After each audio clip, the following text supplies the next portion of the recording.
සංඛ්‍යාලේඛන දත්තේ වගේම මේ සංචරණ සීමාදී මේ කොවිඩ් සමග අපිට කතා කරන්න තිබෙන මාතෘකා බොහොමයක් පිළිබඳව අවධානය යොමු කරන්න. ඒ සඳහා අපගේ ආරාධනය පිළිගෙන අද අප සමග සම්බන්ධ වන විශේෂඥ වෛද්‍ය ජ්‍යෙෂ්ඨ මහාචාර්ය අර්ජුන සිල්වා අපේ මහාචාර්යතුමා. අයබෝන් මහාචාර්යතුමා. අයබෝන්. මහාචාර්යතුමා අපි ආරම්භයක් ලබා ගමු. දැන් නව ප්‍රභේදයක් පිළිබඳව මේ සමාජයේ කතා බහට ලක් වෙන පසුබිමකදී ඔබතුමාගේ කියවීම අනුව පවතින වාතාවරණය මොන වගේද රට තුළ? මම හිතන්නේ සාමාන්‍යයෙන් මම ටීවී ප්‍රෝග්‍රෑම් වලට යනකොට මම මූ ආවරණයක් පළඳින්නේ නැහැ. හැබැයි මේ පාර මම මේක පළඳගෙන ඉන්නේ පෙන්වන්න නෑ. මම ඉන්නත් තරම් තියෙනවා දෙකම ප්‍රතිශක්තියක් තියෙනවා. ඒත් මේ නව ප්‍රභේදයක් එක්ක කොච්චර දුරට අපි ප්‍රේසම් වෙන්න ඕනේද කියන පණිවිඩය අරින්න තමයි මෙහෙම කියන්නේ. මොකද මේ අපි දන්නවා දැන් පළවෙනි රැල්ලේදී ආපු ඒ වුහාන් වලින් ආපු වෛරසය එක්ක සංසන්දනය කරුවාම මේ ඇල්ෆා ප්‍රභේදය නැත්නම් ඉංගලන්තෙන් ආපු එක කෙන්ට් වලින් පටන් ගත්ත එක හුඟක් දුරට වෙනසක් තිබුණා. බෝ වෙන ප්‍රමාණය මේක. දැන් මේක මේ ඩෙල්ටා ප්‍රභේදය ඊට වැඩිය හුඟක් දුරට බෝ වෙන ගතියක් තියෙනවා. ඉතින් එහෙම බැලුවාම මේ හුඟක් දුරට මේකෙන් අපි බය වෙන්න ඕනේ. මොකද මේ බෝ වෙන සුළු ගතිය එච්චරටම වැඩි වුණාම අපි දැන් ඉන්දියාවේ දකින්න එකක් තියෙනවනේ. ඉතින් අපි හුඟක් දුරට ප්‍රේසම් වෙනවා. මොකද දැන් ඉස්සරම මේවා තිබුණේ නිරෝධායන මධ්‍යස්ථානවල තමයි මේක වෛරස් තිබුණේ. අපි දැන් ප්‍රජාවේ සමහර රෝගීන්ගේ අහුවෙලා තියෙනවා. ඉතින් මේක කොහොම හරි හැබැයි මේක ලෝකෙම දැන් පැතිරීගෙන යන්නේ. ඉතින් ඒක ප්‍රධාන මේ වෛරසය බවට පරිවර්තන වෙයි මම හිතන්නේ මාස කිහිපයක් තුලදී. ඉතින් ඒ තත්වයට එන්න ඉස්සර පුළුවන් තරම් දුරට අපි ආරක්ෂා වෙලා එන්නත් කරගන්න ඕනේ අපේ ජනතාව. එහෙම තමයි අපි ආරක්ෂා වෙන්න ඕනේ මේ ප්‍රභේද වලින්. අපේ ඉතිහාසයෙන් ඉගෙන ගත්තොත් 1800 තිබුණේ ස්පැනිෂ් ෆ්ලූ එක. ඒකත් අවුරුදු 2ක් ගියා. රැලි 4ක් වගේ තිබුණා. ඉතින් ඒක හේතුව මේ ඒකෙන් අපි ඉගෙන ගන්න ඕනේ. මොකද මේක දැන් තාම අවුරුදු 1කමාරක් විතර තමයි ගිහිලා තියෙන්නේ. අවුරුදු 2ක් අවමශයෙන් යනවා. අනිත් එක ඒ කාලේ මෙච්චර සංසරණයක් තිබුණේ නැහැ රටවල් අතර. මොකද මේ ආසෙන්ත්‍රාවලින් එහෙම යන එක තිබුණේ නැහැ.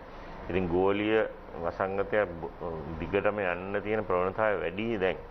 ඒ කාලෙත් දැන් මේ රැලිවල් ආවේ මේ ප්‍රභේද හින්දාද ඒගොල්ලෝ දන්නේ නැහැ නේ. ඒ කාලේ තාක්ෂණය තිබුණ නැහැ හොයාගන්න. මේ පාර හොඳ පැත්තට තියෙන්නේ අපිට එන්නත තියෙනවා. හැබැයි මේ එන්නත අපි දන්නවා පුළුවන් තරම් ඉක්මනට කියන්නේ මුළු ලෝකෙම මේක හොයන හින්දා මේක අපි ඒ කියන්නේ ප්‍රමාණවත්ව එන්නත් ගීම හරි අමාරු දෙයක්. ඒක ලෝකෙටම පොදුවට විශේෂයෙන් තුන්වෙනි ලෝක රටවල් සහ දෙවෙනි ඒ කියන්නේ තුන් අතරමැදි රටවල් වලට මේක හරිම අමාරු. තරගයක් තියෙනවා. ඉතින් ඒක මුළු ලෝකෙම තරඟ කරනවා අපිත් එක්ක මේක ගන්න. ඉතින් ඒකින්ද මේ ඒක ප්‍රශ්නයක් තමයි මේ එන්නතේ වැදගත්කම අපේ කලාපේ බැලුවම දැන් භූටානේ මම හිතන්නේ මේ ජනගහනය මේ කියන්නේ ලක්ෂ 4ද ඒ වගේ ගානක් තියෙනවා. ඉතින් ඒගොල්ලෝ මුළු ජනතාවම ඉන්නත් කරලා තියෙන නොමිලේම වගේ. මේ එතකොට ඒකයි අපේ දැන් භූටානේ පොඩි කුඩා රටක්. මේ භූටානෙන් අපේ මෙඩිකල් ස්ටුඩන්ට්ස්ලා ඉන්න භූටානේ. ඉතින් හැබැයි ඒගොල්ලෝ මේ මොකද රට පොඩි හින්දා ඒක ලේසි. ඒකත් නිව්සීලන්ත වලත් එහෙමයි. අනිත් එක ඒක මේ එහෙම ජනාකීර්ණ ප්‍රදේශ නැහැ භූටාන් වලට ගියාම. ඉතින් ඒකින්ද ඒගොල්ලොන් ඔක්කොම ඉන්නත් කරගෙන තියෙන්නේ නොමිලේම වගේ. මොකද අපේ දුන්නේ මේකෙන්. ඉතින් ඒගොල්ලෝ හොඳටම ආරක්ෂා වෙලා ඉන්නේ. හරි. ඉතින් ඒ තත්ත්වෙට එන්න පුළුවන්. ටයිවානේ ගත්තත් ඉදිරියෙන්ම හිටියපු රටක්. ඒගොල්ලොන්ගේ කියන්නේ හුඟක් විනයගරුක සමාජයක් තියෙන හින්දා ඒගොල්ලොන් මූ ආවරණ ඇඳ පළුමෙන්ම ලෑස්තිලා හිටියා. හැබැයි ඒගොල්ලොන් ඉන්නත් කිරුවේ නැහැ. ඒකින්ද ඒගොල්ලන්ටත් මේක පාට මේක ආවා. මොකද මේක එන්නත් කරන එක තමයි අන්තිම විසඳුම. දැන් මහාචාර්යතුමනි මේ තියෙන වාතාවරණෙත් එක්ක අපි මේ දෙමට ගොඩින්නේ ආසන්නතම ඩෙල්ටා ප්‍රභේද ආසාදිතයින් හමුුනේ. එතකොට අපිට සාක්ෂි නැහැ කියන්න මේ අපි වාර්තා වුණ සහ අපේ ලංකාවෙන් වාර්තා වන පළමු ඩෙල්ටා ආසාදිතයක් කියන කාරණේ. එතකොට මේ වාතාවරණයේදී ලංකාව විදිහට අපිට පහසුකම් මදි තියෙනවද එහෙම තත්වයක් මේ ප්‍රභේද හඳුනා ගැනීමේ රටක් විදිහට? නෑ එහෙම දැන් මේකේ ඉදිරියෙන් ඉන්නේ ප්‍රොෆෙසර් නීලිකා මලවිගේ සහ ජයවර්ධනපුර විශ්වවිද්‍යාලය. හැබැයි අනිත් විශ්වවිද්‍යාල වලටත් මේ තාක්ෂණය තියෙනවා. අපේ තියෙනවා. ඉතින් තාක්ෂණය තියෙනවා සීක්වෙන්සින් කෙනෙක් කරන්න. ඉතින් ඒක ඒගොල්ලෝ මම හිතන්නේ ඔක්කොම එකතු වෙලා මේකට එහෙම කරනවා. මොකද අඩු ගානේ මේ කමන් තැනකට හරි අහනම් කොහොම හරි පුළුවන් විදියකට මේක එකතු වෙලා කෙරුවොත් ලේසිම නැත්නම් ශ්‍රී ජයවර්ධනපුර විශ්වවිද්‍යාලයට විතරමනේ මේක මේ බර පැටවෙන්නේ. ඉතින් ඒ තාක්ෂණයේ තියෙන තාක්ෂණයෙන් අඩු කමකුත් නැහැ. ඒක හැකියාව තියෙන කට්ටියක් ඉන්නවා. හැබැයි ඒක සංවිධාත්මක විදිහට යන්න ඕනේ. මොකද දැනට ඉදිරියෙන් ඒ ඔක්කොම කරගෙන යන්නේ නීලිකා මන්දගේ මහාචාර්යවරියගේ යටතේ කට්ටියත් එකතු වෙලා ඒ ලැබ් එකකින්. ඉතින් ඒගොල්ලෝ හුඟක් ලොකු සේවයක් කරනවා. ඒක අගය කරන්න ඕනේ. ඒ වගේම අනිත් විශ්වවිද්‍යාලෙම මොකද මේ විශ්වවිද්‍යාලය තමයි මේකේ තාක්ෂණය හොඳටම තියෙන්නේ. ওই හැකියාව හැමදාම කරන දේවල්. ඉතින් ඒකින්ද ඒගොල්ලෝ ඉදිරිපත් වෙලා මේක දිගටම කරන්න මොකද මම හිතන්නේ ඒක එහෙම කෙරෙනවා. දැනටත් ඒක තවත් ක්‍රියාශීලතාවය වැඩි කරලා ඉදිරියට යන්න ඕනේ. දැන් මේ ව්‍යාප්තිය මැඩපවත්වන්න රජය සංචරණ සීමා පැනවුනන පසුගිය කාලේ අද රාත්‍රියේ ඉඳනුත් ලබන 25 වෙනිදා අලියොම දක්වා සංචරණ සීමා පනවනවා. අපි මධ්‍යස්ථව ඉඳලා බැලුවොත් මහාචාර්යතුමනි සෞඛ්‍ය බලධාරීන් ආරක්ෂක අංශ කොටින් කිව්වොත් රජය මේ සංචරණ සීමා පනවලා බලාපොරොත්තු වුණු ප්‍රතිඵලය අපිට හම්බුණාද? මෙහෙමයි මේ පළමුවෙන්ම මම කෘතඥ වෙනවා මේ දැන් ඒ කියන්නේ වෛද්‍යවරු සහ ඒ කියන්නේ විශේෂඥ වෛද්‍යවරු සහ මේ කියපු මේ ඉල්ලපු දේ රජය කෙරුවා ඒ අවස්ථාවේ. මොකද මාසයක්ම රට ඒ අපි හිටපු අවස්ථාවේදී ඒ රජය ඒ විදිහට ක්‍රියාත්මක වුණ නැත්නම් බොහොම ලොකු අමාරුවක වැටෙන්නේ. ඉතින් ඒක අනිවාර්යෙන් අගය කරන්න ඕනේ. හැබැයි දැන් අපි බැලුවම මේක හරියටම අපිට ගන්න පුළුවන් වුණාද කියන එක මේකේ ප්‍රතිඵලය යම් කිසි ප්‍රතිඵලයක් අනිවාර්යෙන් ආවා. මොකද අපි දැක්ක මේක අඩු වෙනවා.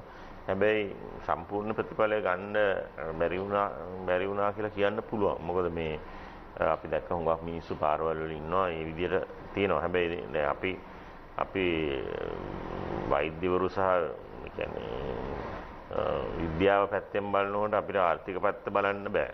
අපි බලන්නේ මේ පැත්තෙන් විතරයි. මොකද අපිට ඒ පිළිබඳ දැනුමක් නැහැ නේ. ඉතින් රජය බලන්න ඕනේ ඒ ඔක්කොම. ඉතින් ඒ තීරණ මේ අපේ පැත්තෙන් ඒක තව ගන්න තිබුණා කියලා අපි හිතනවා අනිවාර්යෙන්. මේ හැබැයි ඒක රජයට පුළුවන් දේ මම හිතන්නේ ඒගොල්ලෝ කෙරුවා.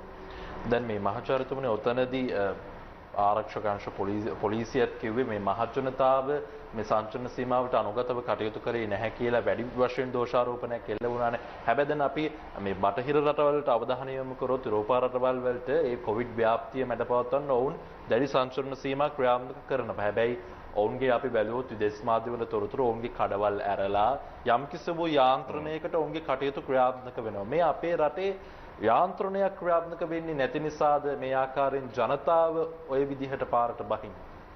ඔය යම් කිසි විදියකට එතන ප්‍රශ්නයක් තියෙන උදාහරණයක් වශයෙන් දැන් ඊයේ දැක්කේ දෙයක් තමයි මේ මිනිස්සුන්ට ආපසු ගෙවල් වලට යන්න ප්‍රමාණවත් වාහන පහසුකම් තිබුණේ නැහැ. ඉතින් ඒ වගේ අවස්ථාවේදී මිනිස්සු අතරමං වෙනවා. මොකද මේ මොන හරි කරන්න දෙයක් නැහැ. ගෙදර යන්න ඕනේ තියෙන එක මේව වෙන්න ඕනේ. ඉතින් අනිත් එක තමයි අපි අපේ මිනිස්සුන් පුන කියන්නේ මොකද අපේ මතකයේ තියෙන සති දෙකයි. මේ ඕන දෙයක් සති දෙකයි මතක වෙන්නේ. ඉතින් ඊට පස්සේ දැන් මේක වෛරසෙට තියෙන සාමාන්‍යයෙන්ම ඇවිල්ලා මිනිස්සුන්ව බය කරන්නේ නැහැ. හැබැයි මේකේ අනිවාර්යෙන් බය කරන්න ඕනේ. මොකද මේ විශේෂයෙන් මේ ඩෙල්ටා ප්‍රභේදය කියන එක ගැන බය වෙන්න ඕනේ. ඉතින් මේ ඒකින්ද පුළුවන් තරම් දැන් අපි දැක්කා පළවෙනි දවසේ දැන් අද නම් බාර් වල සෙනඟ දැක්කේ නෑ මම. බාර් නෙමෙයි ඇත්තටම වයින් ස්ටෝර්ස් වල. හැබැයි මේ පළවෙනිද අපි දැක්කා ලොකු සෙනඟක්. ඉතින් ඒ කියන්නේ මැරෙන්න උනත් බයක් නැතුව මිනිස්සු මේ මත්පැන් මේවා කරන්න යනවා. ඉතින් ඒක මේ චරණම් හොඳ දෙයක් නෙමෙයි. මොකද මේ අපේ පළාතේ උදාහරණයක් වශයෙන් ජපානයේ ඒ වගේ රටවල් වල පුදුම විදියට විනයක් තියෙන මිනිස්සුන්ට කවදාවත් පොලිමක් පයින්නේ නැහැ. මේ බටහිර රටවලත් ඒක තියෙනවා. ඉතින් අපිට මම හිතන්නේ ජානවලම තියෙනවා පෝලිම් ෆයින් ඕනේ කියන එක. මේ පෝලිමක් දැක්කොත් ඒක හරි ෆයින්නම ඕනේ. ඒක මේ නවත්ත ගන්න බැරි තත්ත්වයක් ඒක. ඉතින් ඒ වගේ විනයක් අපි හදා ගන්න ඕනේ. ඒක ඉදිරියටත් හොඳයි. මේ මොකද කොවිඩ් වලින් මම කියවයි අවුරුද්දකට පස්සේ අපි නැගිටින්න ඕනේ. ඒක නැගිටිනකොට මේ කොවිඩ් වලින් හුඟක් රටවල් දැන් එක තත්ත්වයට ඇවිල්ලා තියෙනවා. සමහර රටවල් හොඳටම වැටලා තියෙනවා. හැබැයි ඉතින් මේක ඉක්මනට නගින්න පුළුවන් නම් ගොඩ එන්න පුළුවන් රටවල්. දැන් මේ පසුගිය දින කිහිපය පුරාවටම මහාචාර්යතුමනි මේ සංඛ්‍යා ලේඛන දත්ත පිළිබඳව කතා බහක් ඇති වුණානේ. බොහෝ පාර්ශවයන් කියනවා මේ පරණ සංඛ්‍යා දත්ත නිකුත් කරන්නේ මේවා යාවත්කාලින නැහැ කියන කාරණේ විටින් විට අවස්ථා ගණනාවකදී පැන නැගුණා. එතනදී පෙරලා නැගෙන දේ තමයි ඔය කියන විදිහට දත්ත පරණ නම් නිවැරදි සංඛ්‍යා ලේඛන ඉන්නේ නැත්නම්. ඇයි මේ වෛද්‍යවරුන් කොහොමද කියන්නේ රට වහන්න, රට ලොක්ඩවුන් කරන්න, මේ ආසාදිතින් වැඩි වෙනවා කියලා කොහොමද ඔහොම කියන්නේ කියන කාරණේ චෝදනාවක් විදිහට එල්ල වෙනවා. ඔව්. දැන් මෙහෙම ඒක වගේ වැදගත් ප්‍රශ්නයක් ඒක දීර්ඝ ලෙස කතා කරන්න ඕනේ. දැන් කොච්චර දැන් අපි ඉදිරියෙම ඉන්න කට්ටියනේ අපි දන්නවා උදාහරණයක් රාගම වැඩ කරනකොට අපි දන්නවා අපිට කොච්චර ලෙඩ වෙනවද කියලා. ඒක අපි දන්නවනේ ප්‍රායෝගිකව දන්නවා. ඉතින් අපි දන්නවා එන ලෙඩ ප්‍රමාණය. එතකොට ඒ ප්‍රමාණයෙන් මැරෙන ප්‍රමාණයත් අපි දන්නවා. එතකොට ඒ අපිට තේරෙනවා මේක අඩු වැඩි වෙනවද නැද්ද කියලා. මොකද කොච්චර සංඛ්‍යා ලේඛන වැරදුනත් මොනවා වුණත් අමාරු ලෙඩෙක් ඉන්නවා නම් රෝහලකට යන්න වෙනවනේ. එක්ක රජයේ රෝහලකට යන්න වෙනවා, එක්ක මේ පෞද්ගලික රෝහලකට යන්න වෙනවා. විශේෂයෙන් බහුතර ජනතාව යන්නේ රජයේ රෝහලවලට. ඉතින් මේ ඒ කියන්නේ සුළු ප්‍රමාණයක් ගෙදරට වෙලා ඉන්නේ නැති හැබැයි බහුතරයක් එහෙම එනවා. එතකොට අපිට ඒක ප්‍රායෝගික වශයෙන් දැනෙනවා. ඒක දැනෙන හින්දා තමයි මේක තියෙන්නේ. හැබැයි අනිවාර්යෙන්ම මේ දත්ත අවශ්‍ය එක ගැන ඒ කියන්නේ තර්ක විතර්කයක් නැහැ.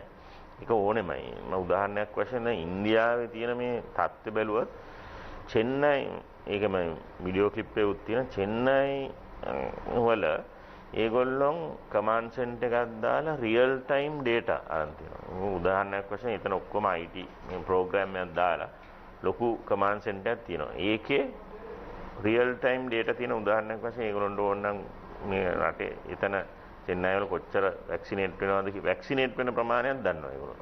Real time. ඊට පස්සේ මේ PP කොච්චර තියෙනවද අඩුපාඩු තැන් ඒ ඔක්කොම තියෙනවා. ඊට පස්සේ මේ රෝගීන් ඉන්න ස්ථාන දන්නවා. රෝග වැඩි වෙන ප්‍රමාණය දන්නවා. මරණ ප්‍රමාණය දන්නවා. මේ ඔක්කොම data real time වෙනවා.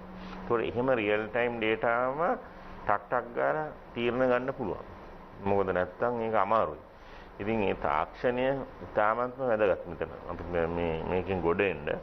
අනිත් එක දැන් උදාහරණයක් වශයෙන් මේ අපේ හොඳම මොළ ටික මේ ගෙදරට ඉන්නේ දැනක අනේ ඒගොල්ලෝ නිකන් ඉන්නේ. මේ විශ්වවිද්‍යාල ශිෂ්‍යුන් ටික. මේ දැන් මොරටුව කට්ටිය නිකන්. ඉතින් ඒගොල්ලොන් පාවිච්චි කළා මේ අපිට අවශ්‍ය මේකක් රන් කරන්න පුළුවන් data center එකක් real time මේ data ටික ඔක්කොම එකට දාලා.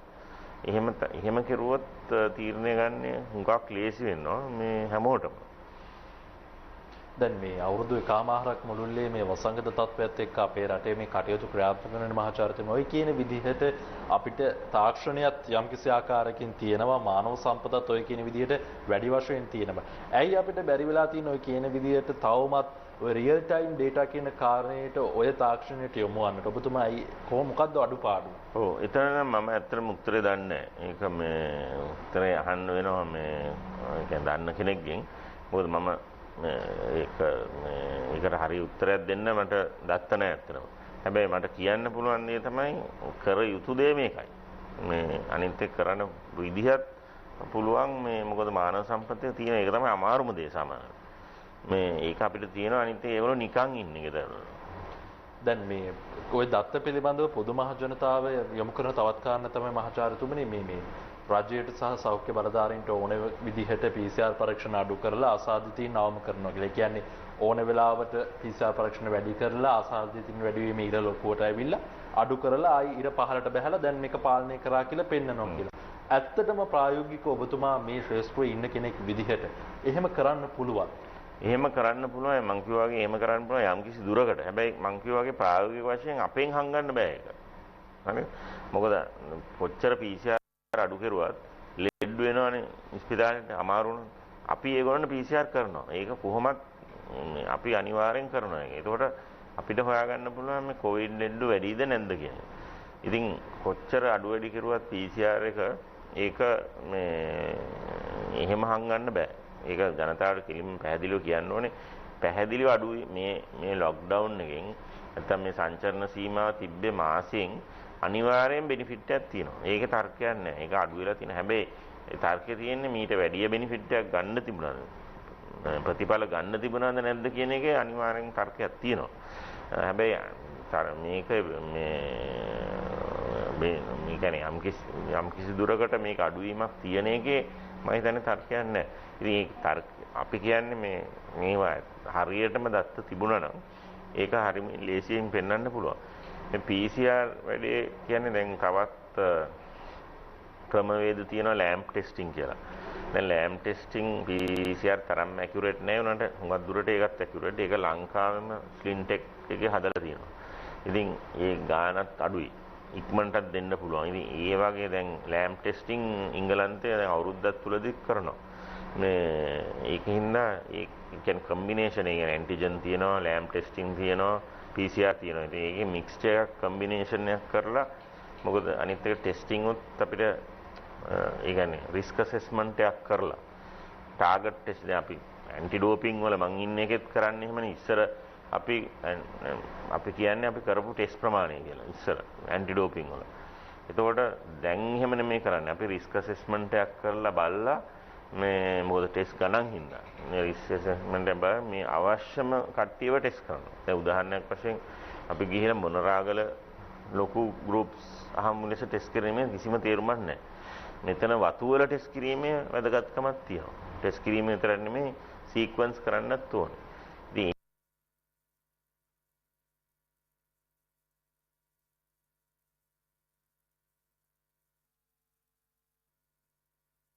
අඩු කරන්න බෑ.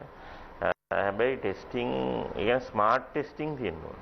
නිකන් කියන පළියට අද 25000ක් කිරුවා එහෙම අනිත් එක අර 5% පොසිටිව් නම් 5% වලට වැඩිය පොසිටිව් නම් ඒ කියන්නේ ටෙස්ටිං මදි. ඒක දල මිනුම් දණ්ඩ.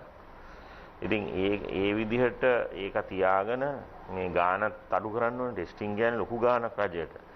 මේ ඇත්තටම ටෙස්ටිං ප්‍රමාණයෙන් වැක්සින් ගහන්නත් පුළුවන්. හැබැයි මේ ටෙස්ටිං උත් අවශ්‍යයි, වැක්සින් උත් අවශ්‍යයි. මේ සංචරණ සීමා අවශ්‍ය වෙලාවට දාන්නත් ඕනේ. තවත් බොහෝ කරුණු තිබෙනවා අපිට සාකච්ඡා කරන්නට සූදානම් වන්නේ කෙටි විරාමයක් ලබා ගන්නට ජාතික මෙහෙවර තුල.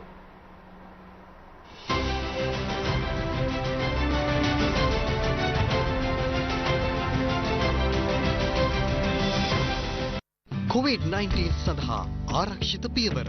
නිතරම හොඳින් සබන් යොදා දෑත් සෝදන්න. සබන් හෝ විස බීජ නාශක මධ්‍යසාරයක් භාවිතා කර දෑත් පිරිසිදු කරන්න. සෑම විටම අන් අය සමග මීටරයක දුරස්ථභාවයක් පවත්වා ගන්න. හැකි සෑම විටම නිවසේ රැඳී සිටින්න. නිරතුරුවම නිවැරදිව මුඛාවරණ පළඳින්න.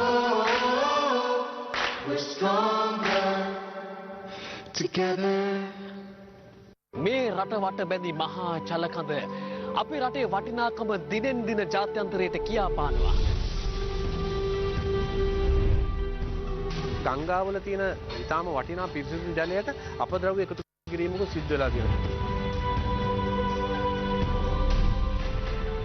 මේ මහා පරිමාණ විනාශයට විරුද්ධව ක්‍රියාත්මක වීම කියන එක ඉතාම අවශ්‍යයි. එහෙම ක්‍රියාත්මක වුණොත් විතරයි මේ වෙන මහා විනාශය නතර කිරීමේ හැකියාව තියෙන්නේ. පරිසරය වෙනුවෙන් ඔබ යමක් කිරීමට කැමති නම් ඔබ වෙනුවෙන් අප ඉදිරිපත් වෙන්න සූදානම්.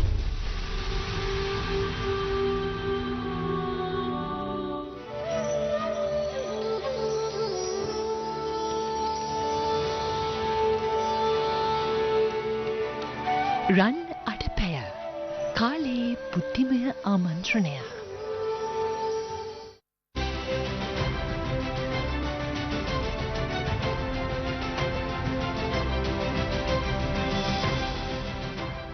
විරාමයෙන් අනතුරුව නැවතත් එක්වන්නේ ජාතික මෙහෙවරත් සමගින් ජ්‍යෙෂ්ඨ මහාචාර්ය විශේෂඥ වෛද්‍ය අර්ජුන සිල්වා මහතාත් සමගින් යද ජාතික මෙහෙවර වැඩසටහන මේ ආකාරයෙන් ඔබ වෙත ගෙනෙන්නේ. මහාචාර්යතුමනි මේ දැන් මේ පිළිබඳව සමාජ මාධ්‍යයේ පවා කතා බහක් ඇති වෙනවා. දැන් මුවාවරණ පැළඳීම අනිවාර්යයි කියන කාරණේ පිළිබඳව දැන් අපි අවුරුදු ගාණක් මුළුල්ලේ දන්නවා වසංගත පාලනයට. ඉන් අනතුරුව මේ විවිධ ශ්‍රේෂ්ඨයන්හි වැඩ කටයුතු පහසු කරගන්න මේ විවිධ දේවල් අත්හදා බැලීමට සිදුන. අපි දන්නවා දැන් මේ වෙද්දී ෆේස් ෂීල්ඩ් එකක් පාවිච්චි කරනවා. මේ ආගිර නොයෙකුත් දේවල් පාවිච්චි කරනවා. හැබැයි ඔතනදී එල්ල කරන තවත් කාරණාවක් තමයි මේ ෆේස් ෂීල්ඩ් එක පමණක් භාවිතා කිරීම කොච්චර ප්‍රායෝගිකද කියන කාරණේ පිළිබඳව සමාජයේ කතා බහක් ඇතිව තියෙනවා. අපි මේ ගැන කතා කරමු. මම හිතන්නේ බොහොම කාලෝචිත ප්‍රශ්නයක් ඒක. දැන් මේකට හොඳ උදාහරණයක් දෙන්න පුළුවන්. දැන් මුව ආවරණය අත්‍යවශ්‍යයි. මේකෙන් කතා දෙන්නේ. මුව ආවරණයයි ෆේස් ෂීල්ඩ් දෙකම පාවිච්චි කිරීමෙන් මේ එන කියන්නේ සමුන් ආරක්ෂාව වැඩි වෙනවා කියලාත් විද්‍යාත්මක දත්ත තියෙනවා. දැන් අපේ මගේ මිත්‍ර සනත් ජයසූරිය මහත්තයා දැන් ටීවී එකේ කියනවා මේ හෙල්මට් නැතුව යන්න එපා කියලා ක්‍රිකට් ගහනවා වගේ වැඩක් කියන එක. ඉතින් ඒකේ ඒ උදාහරණය අරන් මම පෙන්නන්න. දැන් හෙල්මට් එකේ තියෙනවනේ වයිස් එකක්.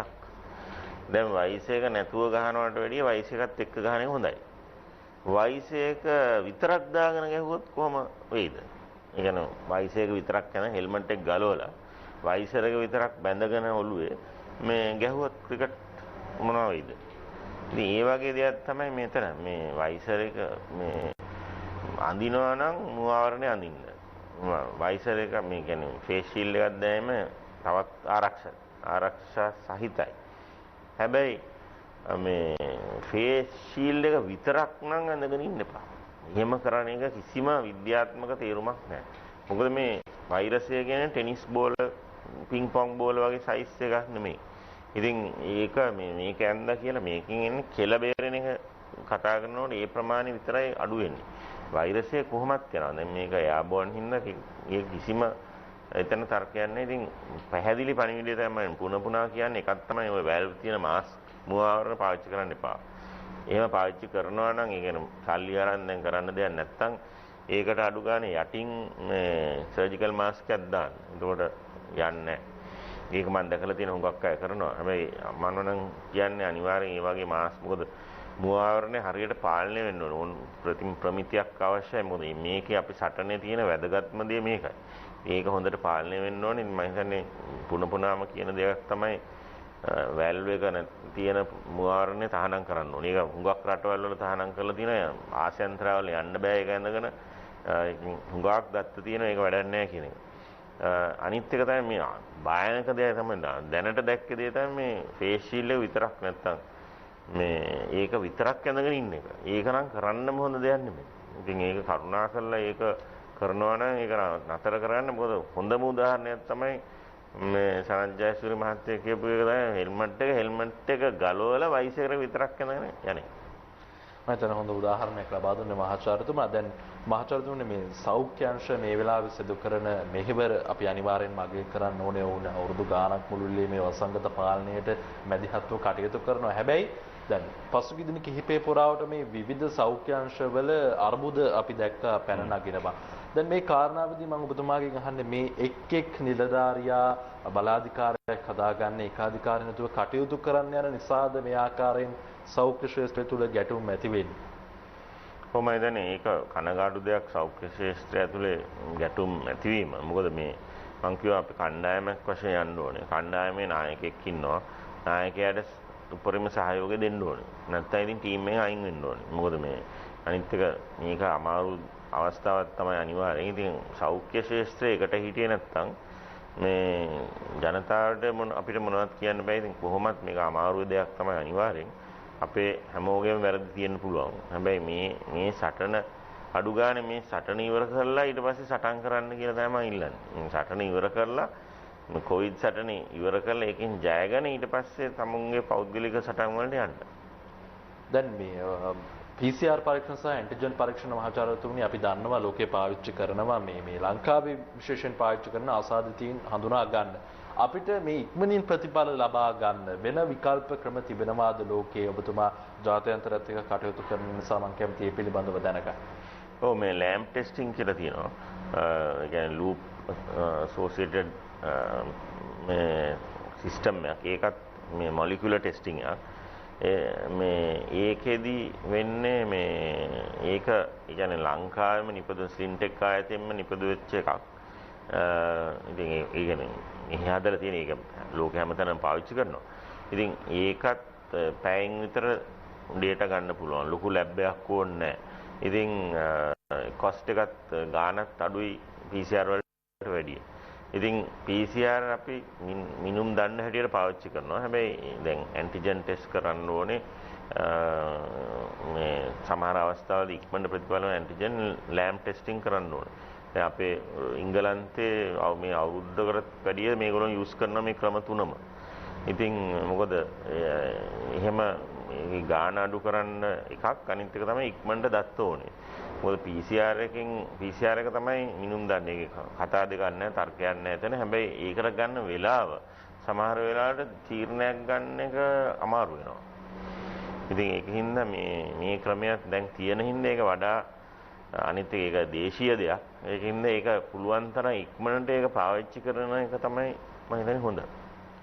විවිධ කරුණු කාරණා පිළිබඳව අපි කතා බහ කරන ඔබටත් හැකියාවක් තිබෙනවා අපේ සජීවී විකාශයට ඔබට ගැටලුවක් තිබෙනවා නම් පවතින තත්ත්වයේ පිළිබඳව යොමු කරන්න අපි බලාපොරොත්තු වෙන අය යොමු කළ හැකි ගැටලුවක් නම් එයත් මහාචාර්යතුමා වෙත යොමු කරන්න. දැන් මේ එන්නත් කරන වැඩසටහන අපේ රටේ ක්‍රියාත්මක කරන මහාචාර්යතුමනි විවිධ කරුණු කාරණා හින්දා යතුරත් මතභේදාත්මක තත්ත්වයන් නැතිුණා. ඔබතුමා කොහොමද දකින්නේ මේ වැඩපිළිවෙල පිළිබඳව රටක් විදිහට මේ මොහොතේ අපේ ඉන්නත් කළ යුතු ප්‍රජාව නිශ්චිත පරිදි මේ වන විට සිදු කර තිබෙනවාද එන්නත් කරන්නේ නැත්නම් අපිට තවත් ඉදිරියට මේ එන්නත් කරන වැඩසටහනට යන්න තිබුණාද ප්‍රගතියක් ළඟා කරගන්න තිබුණාද කියන කාරණය ගැන මම කැමතියි දැනගන්න. ඔව් මම හිතන්නේ එන්නත් කිරීම අපි පළමුවෙන් පටන් ගත්තේ විදිය ඉතාමත්ම හොඳයි. ඒක අපි හුඟක් රටවල් වලට වැඩිය කලින් මේක පටන් ගත්තා. ප්‍රමාදයි කියලා කාරණාවක් කතා කරනවා. නෑ මේක වුණේ දැන් මේ කියන්නේ මේ වටේ කට්ටිය එක්ක රටේ රටවල් එක්ක බැලුවොත් අපි මොකද සාමාන්‍යයෙන් ඕස්ට්‍රේලියා එක්ක බැලුවා නම් ඇත්තටම ප්‍රමාදයක් නෑ. ඕස්ට්‍රේලියා පරක්කු වුණා මේක. හැබැයි මෙතනදී අනිත් එක අපි හෙල්ත් කෙයාර් වර්කර්ස් සෞඛ්‍ය ශාස්ත්‍ර කට්ටිය ඉස්සරම එන්නත් කිරුවා. ඒකත් හුඟක් හොඳ දෙයක්. මොකද එතකොට දැන් සෞඛ්‍ය ශාස්ත්‍රය ආරක්ෂා වුණාන් පස්සේනේ අනිත් ඒගොල්ලෝ ආරක්ෂා වෙන්නේ. දැන් ආසෙන්ත්‍රාවක ඔක්සිජන් ආවම හැම වෙලේම කියන්නේ තමුන් ඔක්සිජන් එක අරන් ඊට පස්සේ අනිත් ඒවන උදව් කරන්න හදන්නේ කියලා. මොකද තමුන්ට ඔක්සිජන් නැති වුණොත් කාටවත් උදව් කරන්න බෑ. ඉතින් ඒක පටන් ගත්ත හරි විදියට. හැබැයි අනිත් එක දැන් ඒක වැක්සින් නැත්නම් එන්නත් පිළිබඳ විද්‍යුත් කොමිටුවක් තිබුණා.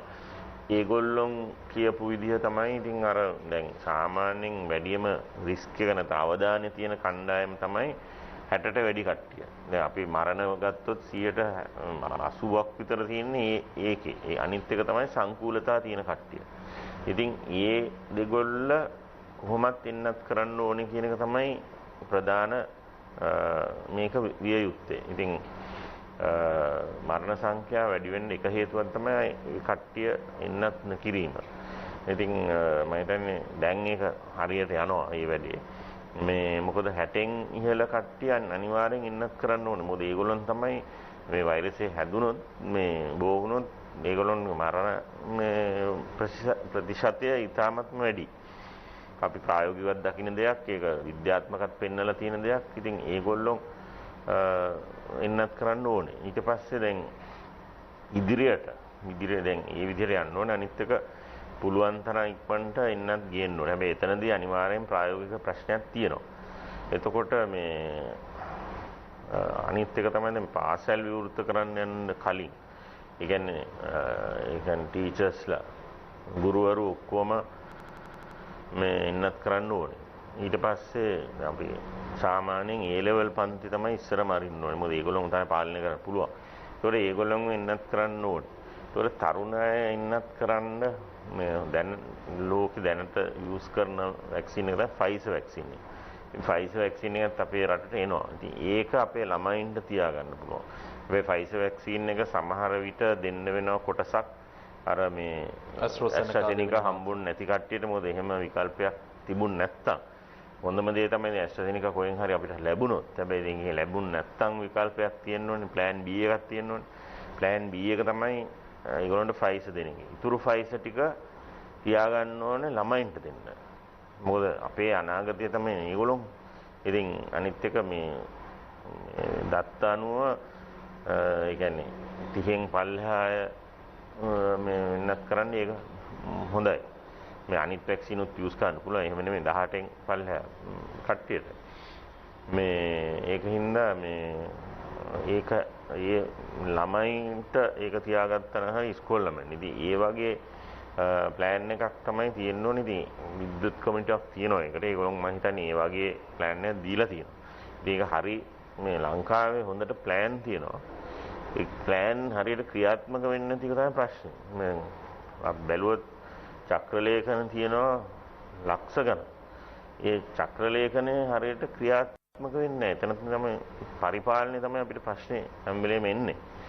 මේ ඉතින් ඒකින්ද හැබැයි ඒ විදිහට මේ එන්නත් කරන්නේ ගියොත් මේ අපිට ප්‍රශ්නයක් වෙන්නේ නැහැ. ඉතින් එතකන් මේ පුළුවන් තරම් දුරට ඉතින් මේ ගෙදරට වෙලා ඉන්න ඕනේ මේකෙන් බේරෙන්න. ජනතාව විදිහට නිරන්තරයෙන් අපි කියන්නේ අත්‍යවශ්‍ය කාරණාවට හැරෙන්න නිවසින් බැහැර වෙන්නට එපා කියන කාරණාව මේ එන්නත් කරන්නේ ගැන කතා කරද්දී AstraZeneca එන්නතේ පළමු මාත්‍රාව ගත් පුද්ගලයන්ට මේ ලේක් යට ගැසීමේ හැකියාවක් පිළිබඳව අපි දැක්ක ජාත්‍යන්තර වශයෙන් කතා බහට ලක් වෙනවා. ලෝක සංවිධානයේත් අවධානය යොමු වෙලා තිබ්බ. දැන් ලාංකිකයන් විදිහට මේ පළමු මාත්‍රාව ලබාගෙන දැන් දෙවෙනි මාත්‍රාවේ යම්කිසි ප්‍රමාදයකුත් තිබෙනවා. මේකත් එක්ක රටේ ජනතාවට ගැටලුවක් වෙන්නට පුළුවන්. අපි බියවිය යුතුද මේ ලේකැට ගැසීම කියන කාරණාවත් එක්ක කියන කාරණේ මහාචාර්යතුමා. ඔව්. දැන් මේ ලේකැට ගැසීම අර කරපු ට්‍රයල්ස් වල තම පරීක්ෂණ වල පළමුවෙනි දේ අහුන්නේ නැහැ. මේක මොකද මේක එන්නේ يعني මිලියන් මිලියන් එකට කේසස් 4ක් වගේ තමයි එන්නේ. ඒක එන්නේ වයස 30ට අඩු විශේෂයෙන් ගෑනු උදවියට. ඉතින් ඒ වගේ ඒක එහෙම රිස්ක් එකක් තියෙනවා. හැබැයි ඒක හුඟක්ම අඩු දෙයක්. දැන් අපි පාර ක්‍රොස් කරනකොට රිස්ක් එකක් තියෙනවානේ. ඉතින් කොවිඩ් රෝගෙන් මැරෙන එකේ රිස්ක් එකත් එක්ක තමයි මේක බලන්න ඕනේ. ඉතින් අනිත් එක විශේෂයෙන් දැන් අවුරුදු 30ට වැඩිය කට්ටියට මේක රිස්ක් එක හුඟක් අඩුයි. ඉතින් ඒක තමයි AstraZeneca එක අපි ඉංගලන්තේ තීරණයක් ගත්තා 30න් වැඩි කට්ටියට විතරක් දෙන්න කියලා. එතකොට දැන් ඒක අපි කොහොමත් ඒක කෙරුවා. ඉතින් ඒ අතින් අපි ඉදිරියෙන් හිටියේ. ඒ අපි 30න් අඩු කට්ටියට කොහොමද දුන්නේ නැහැ AstraZeneca. මේක දුන්නේ නැහැ. ඉතින් ඒ AstraZeneca එකෙන් හුඟක් දුර මම හිතන්නේ මාස 6ක් වෙනකන් යම් කිසි අනිවාර්යෙන් ප්‍රතිශක්තියක් තියෙනවා. ඒක ඩෝස් එකකින්. ඉතින් ඊට ඉස්සර ඉතින් දෙවනි මාත්‍රාව ලැබෙන්න ඕනේ. ඉතින් ඒකට විකල්පයක් දෙකක් තියෙනවා. ඉතින් එකක් තමයි අනිත් එක ගෙන්නන එක තමයි අනිත් එක මේක කරන එක. ඉතින් මෙතනදී අපි දකිනවා කියන්න දෙයක් හරි කනගාටුයි ඇත්තටම මේ කියන්නේ බටහිර රටවල් වල ඒගොල්ලොන්ගේ හිපොක්‍රසි කියන එක. මේ මොකද දැන් ඒගොල්ලොන් අපිට දේශනා කරනවා හියුමන් රයිට්ස් ගැන මේවා ගැන කතා කරලා ඒගොල්ලොන් ඕඩර් කරලා තියෙනවා 100 ගුණයක් ඒගොල්ලොන්ට වැඩිය වැක්සින්ස්. දැන් ඒ වගේ දෙයක් වෙන ආසියාතික රටක් කිරුවා නම් ඒක ගැන ඔක්කොම මේගොල්ලොන් බයිනවා. හරි. හැබැයි මෙතන පැහැදිලිව ඒක කරලා ඒගොල්ලොන් ඒක ගැන කිසිම දෙයක් කියන්නේත් නැහැ. දැන් මෙච්චර වැක්සින් වැඩිපුර තිබිලා ඒගොල්ලෝ අපිට තාම දීලා නැහැනේ. කියන්නේ බටහිර ජනාධිපතිතුමාම කෙලින්ම ඉල්ලලා තාම ඒගොල්ලෝ ගිහිලා පෞද්ගලික මැදිහත් වෙලා කරලා ඒගොල්ලෝ දෙන්නේ. ඒ කියන්නේ රටවල් වල කොච්චර අනිත් එක දැන් අපිත් එක මොන හරි තරහක් තියෙනවනේ මේ වගේ කියන්නේ පටු විදියට හිතන්න හොඳ නැහැ නේ රටවල්. අපේ මොන හරි දේශපාලන හරි මොන හරි හේතු හින්දා අපිත් එක්ක තරහක් තියෙන්න පුළුවන්. ඒ තරහ එහෙම මේ ගන්න එක හරිද කියන එක තමයි මම අහන්නේ. දැන් මේ AstraZeneca එන්නතේ මාත්‍රා දෙකම ලබා ගත්තයින් පස්සේ මහාචාර්යතුමනි කොපමණ කාලයක් ප්‍රතිශක්තිය ඒ පුද්ගලයෙකුගේ ඇඟේ තිබෙනවා. අපි දන්නවා මේ වෛරසය හැදෙන්නේ නැහැ කියන කතාවක් නැහැ. නමුත් ආරක්ෂාවක් තියෙනවා. මම කැමතියි මේ AstraZeneca සහ Sinopharm එන්නතේ මාත්‍රා දෙකම ලබා ගත්තම කොපමණ ප්‍රතිශක්තිකරණ කාලයක් ලැබිලා දෙනවද කියලා මිනිස්සෙක්ට මම කැමතියි. ඒකට මේ අවස්ථාවේදී හරියටම විද්‍යාත්මක උත්තරයක් නැහැ. මොකද මේක අලුතෙන් පටන් ගත්ත දෙයක් නේ. හැබැයි ඉතින් අපිට උපකල්පන කරන්න අවම වශයෙන් අවුරුද්දක් කියලා උපකල්පන කරන්න පුළුවන්. අවම වශයෙන් මාත්‍රා දෙක ගත්තට පස්සේ. හැබැයි මේ ඊට වැඩි වෙන්නත් පුළුවන්. අනිත් එක දැන් සමහර ඒගොල්ලන්ට හැදිලා තියෙන ඒගොල්ලන් අරන් තියෙනවානේ. ඒ ඒ කියන්නේ කොවිඩ් හැදිලා ඒත් මාත්‍රා දෙක ගත්ත කට්ටිය ඉන්නවනේ. ඒගොල්ලන්ගේ ප්‍රතිශක්තිය ඊට වැඩි හුඟක් වැඩි වෙන්න පුළුවන්. මේ ඒකින්ද හරියට මේක විද්‍යාත්මක උත්තරයක් දෙන්න බෑ මේ අවස්ථාවේදී. හැබැයි ආම වශයෙන් අවුරුද්දක් කියලා කියමු. ආම වශයෙන්. එතකොට අනිත් එක තමයි මේ මාත් මෙතන තවත් පණිවිඩයක් දෙන්න යනවා. මිනිහෙක් දැන් හුඟක් රෝගීන් ඇවිල්ලා මගෙන් අහනවා මොකද්ද හොඳම වැක්සින් එක. ඒකට දෙන්න පුළුවන් උත්තරය තමයි තමුන්ට හෙට ගහ ගන්න පුළුවන් වැක්සින් එක තමයි හොඳම වැක්සින් එක. මොකද දැන් ෆයිසර් වැක්සින් එක හොඳම එකක්. හොඳ ෆයිසර් මොඩර්නා හුඟක් හොඳයි. ඒව එනකන් ඉඳලා කොවිඩ් හැදිලා ජීවිතේ නැති වෙන එකද හොඳ තියෙන වැක්සින් එක ගහලා ජීවිතේ බේර ගන්න එකද. එතන තමයි පැහැදිලි උත්තරය ඒකයි. තමුන්ට හොඳ වැක්සින් එක මොනවද? තමුන්ට හෙට ගහ ගන්න පුළුවන් එක තමයි හොඳ. ඊට පස්සේ දහන්නේ මොකද්ද? ඒ කියන්නේ මොනවද අර මේක දිය වැඩියාව තියෙනවා, නිදන්ගත රෝග තියෙනවා. මේක ගහන්න එපා. නිදන්ගත රෝග තියෙනවා නම් අනිවාර්යෙන්ම ගහන්න ඕනේ. මොකද ඒගොල්ලොන්ට තමයි මේ සංකූලතා එන්නේ. එතකොට මේ එකම දේ තමයි අර ඇලර්ජික් කියන්නේ නිකම් පොඩි පළු දෙකක් කියන එක නෙමෙයි. උස්ම ගන්න බැරි වෙලා ලොකු ඇනෆිලැක්සිස් කියන එහෙම තත්ත්වයක් තියෙනවා නම් එහෙනම් ඒක ගහන්න බෑ. ඒතකොට ඒක ඉන්ඩිවිජුවල් කේස් බයි කේස් එකක් තමයි බලන්න වෙන්නේ. ඒ කියන්නේ මේක රිස්ක් එක ඇනෆිලැක්සිස් මේ වැක්සින් එක ගහලා තියෙන රිස්ක් එක මොකද්ද? ඒ ඇලර්ජික් රිස්ක් එක මොකද්ද? කොවිඩ් රිස්ක් එක මොකද්ද කියන එක. ඒක ඉන්ඩිවිජුවල් කේස්. ඒ කියන්නේ එක පුද්ගලයෙක් කරන් බලන්න ඕනේ වෙන වෙනම. පොදුවේ දෙන්න පුළුවන්. දැන් අපි ගර්භණී මව්වන්ටත් දෙනවා, කිරි දෙන අම්මලටත් දෙනවා. ඒක ඉස්සර කිව්ව දෙන්නේ නැහැ කියලා දැන් දෙනවනේ. ඉතින් ඒකෙන් හරිම ලේසි. මොකද සෞඛ්‍ය පණිවිඩ දෙනකොට ඒක සරල වෙන්න ඕනේ. මහා ජනතාව පොදු ජනතාවට යන්න ඕනේ වැදෙන්න. ඉතින් මේක තමයි හොඳම වැක්සින් එක මොකද්ද?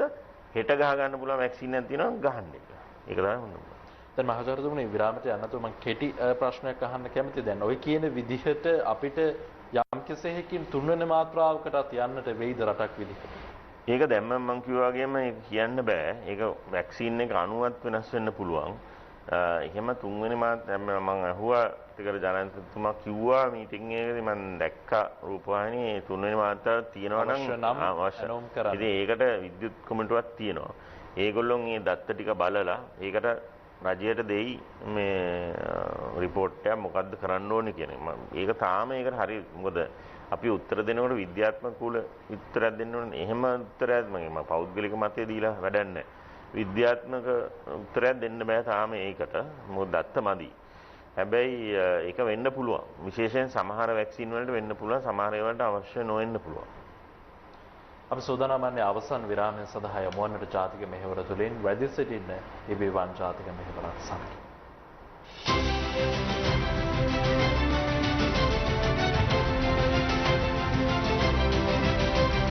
COVID-19 සඳහා ආරක්ෂිත පියවර. ජනයා වැඩි වශයෙන් සිටින ස්ථානයන්හි ගැවසීම මගහරින්න. රෝගය ආසාදිත පුද්ගලයන් හමුවීමට නොයන්න. මුහුණ, මුඛය, නාසය සහ ඇස් ඇල්ලීමෙන් වළකින්න. අනවශ්‍ය ගමන් බිමන් යෑමෙන් වළකින්න. මුඛාවරණය ඉදිරිපස ඇල්ලීමෙන් වළකින්න.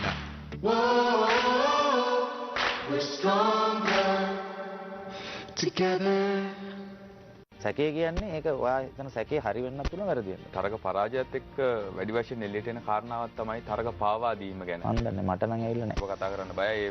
නෑ මම කතා ෆෙඩරේෂන් එකයි සහ ඒ වෙච්ච ප්‍රශ්නේ ගැන. නෑ එහෙම බයක් නෙමෙයි. මම ක්‍රිකට් ක්‍රීඩාවේ නික්මෙන්න විශිෂ්ටයෙක් විදිහට. කොයි විදිහේ ප්ලෑන් එකද තියෙන්නේ? පරිපාලන වලට එන්නේ නැහැ. කරන්න පුළුවන් දේවල් ගොඩක් තියෙනවා.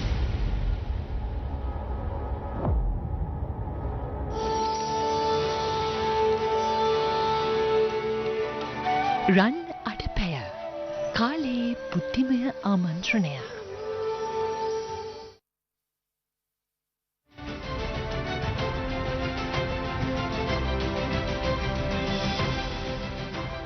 ඔබ නැවතත් එක්වන්නේ ජාතික මෙහෙවරත් සමගින් අවසන් මිනිත්තු කිහිපයක් අපි ගත කරන්නේ ජාතික මෙහෙවර තුලින්. මහාචාර්යතුමනි මේ සමාන මේ සංචාරකයන් ගෙන්වීම පිළිබඳව ඔබතුමා නිරන්තරයෙන් කතා කරන අපි දන්නවා යුක්‍රේන සංචාරකයන් සිට අවසන් වශයෙන් ප්‍රංශ ජාතිකයන් මේ ආකාරයෙන් සංචාරකයන් ලංකාවට ගෙන ආව. මේ නව ප්‍රභේදත් එක්ක මේ තියෙන බරපතලකමත් එක්ක සංචාරක කර්මාන්තයේ මේ වෙලාවේ රටට සුදුසුද? මොකද ඊයේ දිනේදී සංචාරක මණ්ඩලය නැවත තීරණය කළ තිබෙනවා සංචාරකයන් මේ රටට මේ ජෛව බුබුල කියන කන්සෙප්ට් එක යටතේ ගෙන්වන්න. ඔව් මම හිතන්නේ ඒක කාලෝචිත ප්‍රශ්නයක් ආයේ. හැබැයි මේ දැන් සංචාරකයෝ ගෙනීම ගේන්න ඕනේ. හැබැයි මොකද දැන් අපේ රට මෙහෙමයි දැන් වහගෙනම ඉඳලා මොනවත් නොකර ඉඳලා නිකම්මම ඉඳලා අපි නැති වෙනවා. මොකද මේකෙන් මේ ලෝකෙන් අපි පෙන්වන්න ඕනේ අපිටත් මොන හරි යම්කිසි මේක යම්කිසි අපිටත් හැකියාවක් තියෙන එකනේ පෙන්වන්නේ මේක. දැන් හැම මුළු ලෝකෙම බලනවා. ඒතකොට ඔළුව උස්සන රටවල් දිහා මිනිස්සු බලලා හිතනවා මේ රට හොඳයි කියන එක. ඉතින් මේක මේ හැම වෙලේම දැන් වැටිලා තියෙන අවස්ථාවක්. ඒක ගැන අපි වැඩ නිකන් අපි ඉවරයි එහෙම හිතා ගන්න නැතුව. හැබැයි මෙතනදී ආයේ වැදගත් වෙන්නේ යම්කිසි ප්‍රමිතියක් එකක් තමයි ප්‍රමිතිය තියෙන්න ඕනේ. විද්‍යාත්මක ප්‍රමිතියක් තියෙන්න ඕනේ. විද්‍යාත්මක සැලැස්මක් තියෙන්න ඕනේ. ඒ සැලැස්ම තිබිලමදී මම කිව්වාගේ මේක හරියටම ක්‍රියා වෙන්න ඕනේ. මේ ක්‍රියාකාරීත්වය තියෙන්න ඕනේ. අනිත් එක තමයි ඒ කියන්නේ දෙපාර්තමේන්තු සහ ආයතන එකට වැඩ කරන්න ඕනේ. මම දකින ලොකුම ප්‍රශ්නේ තමයි එකට වැඩ කරන්නේ නැති එක. දැන් ඒක වෙනවා. දැන් උදාහරණයක් වශයෙන් අපිට ගේන්න පුළුවන් දැනට ඒක ප්‍රායෝගිකව කරන්න බැරි දෙයක්. මොකද අපි ඉංගලන්තේ රෙඩ් ලිස්ට් එකේ ඉන්නේ. දැන් ග්‍රීන් ලිස්ටඩ් කන්ට්‍රීස් තියෙනවානේ. ඒවල කොවිඩ් අඩුයි. එතකොට ඒ රටවල් වල ඉන්නත් කරපු කට්ටිය ඉන්නවනේ. මාත්‍රාල් දෙකම දුන්නේ කට්ටිය.